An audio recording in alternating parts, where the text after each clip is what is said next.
লোকের মাঝে কত হলো 20,000 টাকা নগদ দিতে দিতে হবে ঘরে নাহি কথা 100 জন বড় যাত্রী $10 দিবি বড়ের বাপু বলে তাদের যত পারবি খাবি বাসে এলো বড় যাত্রী বড় এলো জিবে ডলার দিদির সাথে এলো সাদের দৌড়েতে লাগলো গাড়ি দিয়ে বাড়ি নামলো গাড়ি হতে সাদের জামাই নামলো দেখো শালার বলে চেপে লুচি বুনিয়া মাছ মাংস আর মিষ্টি মিহি দানা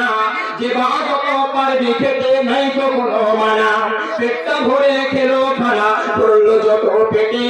অর্ধেক পেলো অর্ধেক পাতে উঠলো তাতে রেখে বিয়ে বাড়ির আগে নাকি আলো টানা আছে ফুল বানছে গান গাইছে ছেলে মেয়ে নাচে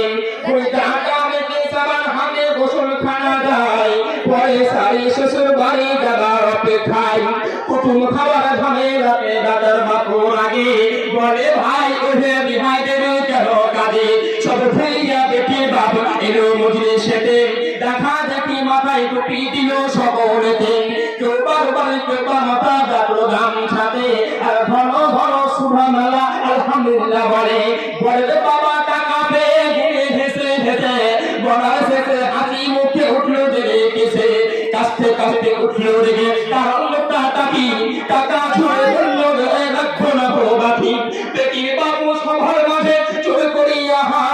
বেটির বাপু সবার মাঝে জোরে করিয়া হা আর প্রণব প্রভাব শোনো আমার বাপ অষ্টবাংলা ভেতরেতে 2,000 টাকা শোধ ভোগ করে দিল আর দিও না ব্যথা শুনলো না বেটার বাপু লাফিয়ে বললো উঠে আর জানালা হতে সব পড়ে তাকিয়ে তাকিয়ে দেখে জানালা